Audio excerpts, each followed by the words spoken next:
A new interview for Kingdom Hearts 4 just dropped, and this snippet from the interview that I'm covering right now is talking about Sora as the protagonist for the series moving forward, and how exactly Disney World might work in the future. These were some very interesting answers from series director Tetsuya Nomura, and should give a lot of insight to the thought process when it comes to Disney in Kingdom Hearts. So let's get to it. Do you feel it's important to keep Sora as the main protagonist, or do you ever see the series moving beyond him? As far as spin-offs go, we've had main characters that were not Sora, but in terms of the mainline series, I think Sora is actually the only real candidate for the main character. I think if Sora is no longer the main character, then I would also feel like that would indicate the end to the number titles. He's that important to the series. I think Sora is going to be the main character of Kingdom Hearts for a extremely long time, probably forever. Even if Nomura ever stops working on the series and the series continues beyond him or something just as an IP, whether it's for merch or other multimedia properties, some games here and there, I think Sora will always just be the protagonist, the main character. We saw Dawn and Goofy in the Kingdom Hearts 4 reveal, but one question a lot of fans have is how much will Disney be integral to the series?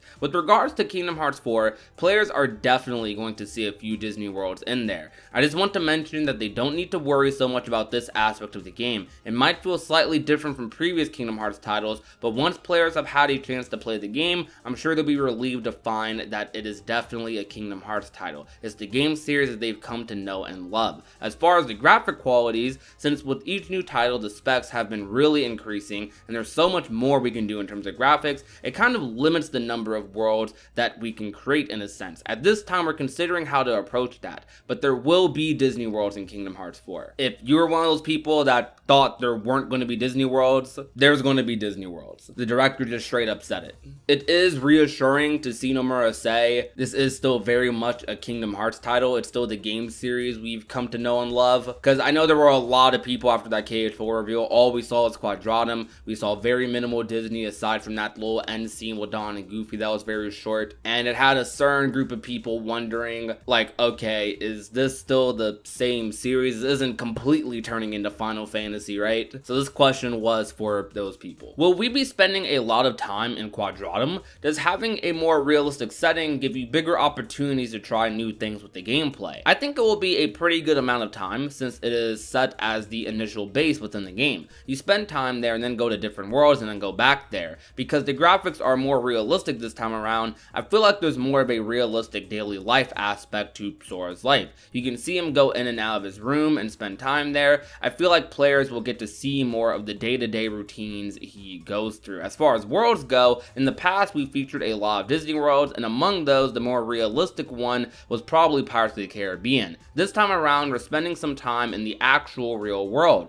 This was a challenge we had for ourselves, just to see how realistic can we make this, and that's something that we're working on right now. For now, we can't really dive into any further details than that. Okay, so that is actually pretty good. I know he said he can't dive into any further details, but he actually told us something pretty big there. We're going to be going back and forth to Quadratum. And from the sounds of it, it sounds like Sora is still going to be the main one doing the Disney World thing. As he said earlier, this title is still focusing very much on Sora and his disappearance. And since it's apparently not focusing much on other characters, which hopefully that is truthful and not him, just kind of trolling us a little bit for any future reveals we might have, I'll take his word for it. The worlds we're probably going to be visiting are probably a part of that unreality, a part of Quadratum. How? I don't know. Or maybe we'll be going to worlds as Kyrie or something. We're going to be going back and forth between Quadratum, Disney World, Quadratum, Disney World, perhaps similar to how we did with KH2's Hollow Bastion, and maybe even more so. So that style of pacing should be really exciting for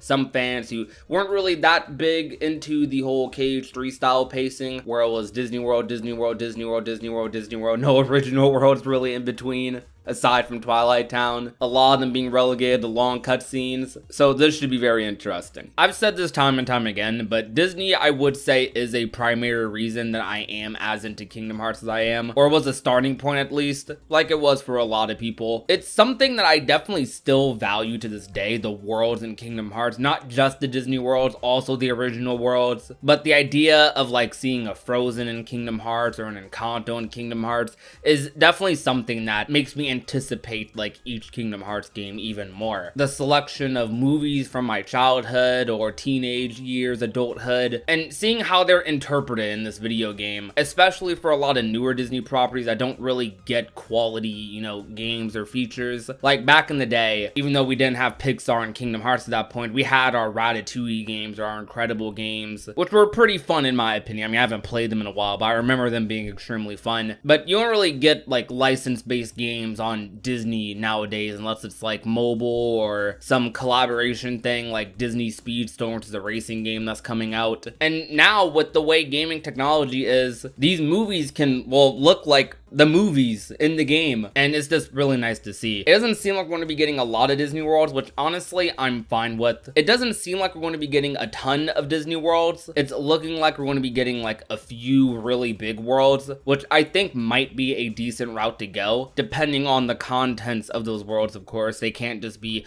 big open areas with nothing in them. There has to be a lot of substance. So if having these Disney Worlds have even more substance than they have before with Kingdom Hearts 3 or like 0.2 or something, then that should be really fun. And it sounds like we're going to be going back and forth to Quadratum a lot. We're going to be spending a lot of time in Quadratum, so that's exciting. But guys, that will about do it for today's video. If you enjoyed, be sure to leave a like, share the video with a friend or family member. Tell me your thoughts about all of this. How do you feel about the style of pacing it seems like we're going to be going towards for Kingdom Hearts 4, and how you feel about the Disney Worlds and them potentially not having as many this time around, but seemingly as a trade-off for even bigger and better worlds. Let me know. If you enjoyed, leave a like, share the video with a friend or family member, and last but not least, if you've not already and want to become a part of the union, all you have to do is hit that red subscribe button down below. My name is Prodigy, and I will talk to you guys soon. Peace out, you guys. Bye. Now she's a daydreamer.